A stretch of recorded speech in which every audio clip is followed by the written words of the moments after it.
రెండు తెలుగు రాష్ట్రాల రైతులకి బ్యాడ్ న్యూస్. కృష్ణానది మీద ఆల్మట్టి డ్యామ్ నిర్మించిన తర్వాత కృష్ణానదికి వరదలు క్రమంగా తగ్గిపోయాయి. అతి భారీ వర్షాలు సాధారణ వర్షపాతం కన్నా 20% అధికంగా పడితే తప్ప శ్రీశైలం ప్రాజెక్టుకి నీరు వచ్చే పరిస్థితి లేదు. శ్రీశైలం ప్రాజెక్టు నుంచి నాగార్జున సాగర్కి అయితే 4 సంవత్సరాలకి 5 సంవత్సరాలకి ఒకసారి మాత్రమే కాలువలకి నీటి విడుదల చేస్తూ ఉన్నారు. ఎప్పుడైతే ఆల్మట్టి డ్యామ్ నిర్మాణం పూర్తయిందో గడిచిన 25 సంవత్సరాలుగా ఈ పరిస్థితి మనం చూస్తూనే ఉన్నాం.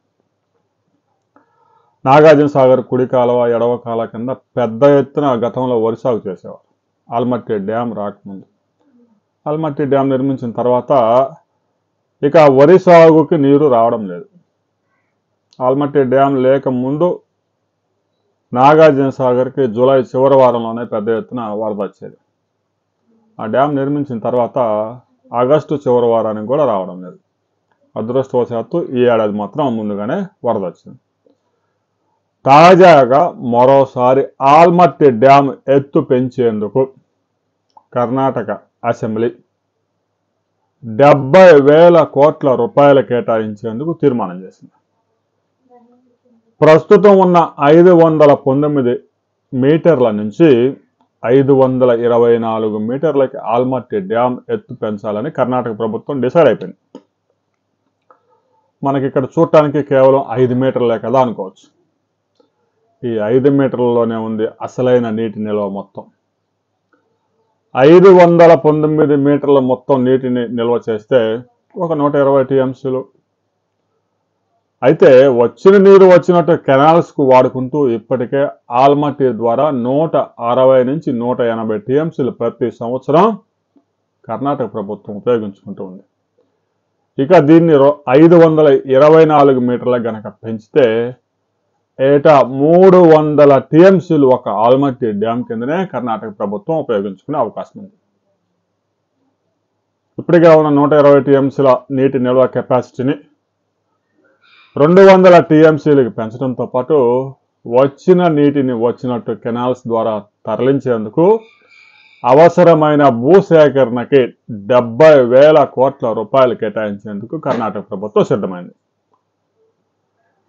కృష్ణానది మీద ముఖ్యంగా మహారాష్ట్ర, కర్ణాటక, తెలంగాణ, ఆంధ్రప్రదేశ్కి హక్కులు ఉన్నాయి. ఆంధ్రప్రదేశ్ చివరి రాష్ట్రం కాబట్టి ఆ వరద జలాల మీద హక్కు ఆంధ్రప్రదేశ్కి ఉంది. అయితే ట్రిబ్యునల్ ఆదేశాలు ఎవరూ పట్టించుకోవట్లేదు. బ్రజరేష్ కుమార్ ట్రిబ్యునల్ ఇచ్చిన ఆదేశాలు ఎవరూ పట్టించుకోవట్లేదు. కేంద్ర జలశక్తి సంఘం ఇచ్చిన ఆదేశాలు ఎవరు పట్టించుకోవట్లేదు.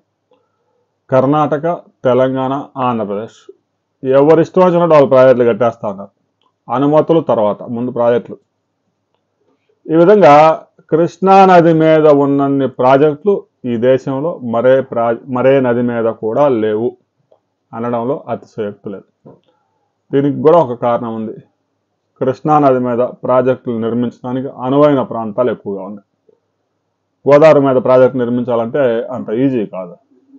పోలవరం ప్రాజెక్టును కొలిక్కి తీసుకురావడానికే మనకు 60 సంవత్సరాలు పడుతూ ఉంది. ఇంకా 4-5 సంవత్సరాలు పట్టే అవకాశం ఉంది. ఇక కర్ణాటక చేపట్టిన ఆల్మట్టి డ్యామ్ ఎత్తు గనక పూర్తయితే తెలంగాణలోని జూరాల, భీమ, కల్వకుర్తి, నెట్టెంపాడు, ఇక Srisailam left canal, Andhra Pradesh Pothireddypadu, Telugu Ganga, Galeru Nagari, Handri Neeva lift ఇరిగేషన్లు మూతపడిపోతాయి. ఇక నాగార్జున సాగర్ ఆయకట్టుకి 5 సంవత్సరాలకు ఒకసారన్నా ప్రస్తుతం వాటర్ వస్తూ ఉంది. భవిష్యత్తులో ఆ పరిస్థితి కూడా ఉండదు. నాగార్జున సాగర్ కుడి కాలువ కింద ఉన్నటువంటి 12 లక్షల ఎకరాలు, ఆ ఎడమ కాలువ కింద ఉన్న 10 లక్షల ఎకరాలు, హైదరాబాద్కి మంచినీరుని అందిస్తున్నటువంటి మాధవరెడ్డి లిఫ్ట్ ఇరిగేషన్ క్లోజ్ అయిపోయే ప్రమాదం ఉంది. ఇక పులిచింతల ప్రాజెక్టు అంటే నీటి నిల్వ ప్రాజెక్టు, దాని కింద ఆయకట్టు లేదు. ఇక ప్రకాశం బ్యారేజీ అంటే ప్రకాశం బ్యారేజీకి సరైన సమయంలో నీరు చేరడం లేదనే ఉద్దేశంతో పట్టిసీమ లిఫ్ట్ ద్వారా జూన్లోనే నీరు ఇచ్చేందుకు ముఖ్యమంత్రి చంద్రబాబు నాయుడు 2016లోనే పట్టిసీమను తీసుకొచ్చారు. ఇక మరో 2 సంవత్సరాల్లో ఎలాగో పోలవరం పూర్తి చేస్తున్నారు కాబట్టి గ్రావిటీ ద్వారా గోదావరి జలాలు ప్రకాశం బ్యారేజీకి చేరే అవకాశం ఉంది. ఇక ఈ పైన ప్రకాశం బ్యారేజీ ఎగువ ప్రాంతం నుంచి జూరాల దాకా ఉన్నటువంటి 38 లక్షల ఆయకట్టు మొత్తం ఎడారిగా మారబోతా ఉంది. కర్ణాటకను అడ్డుకునేందుకు తెలంగాణ, ఆంధ్రప్రదేశ్ పెద్ద ఎత్తున ప్రయత్నాలు ప్రారంభించాల్సి ఉంది. ఇప్పటికే చాలా లేట్ చేశారు.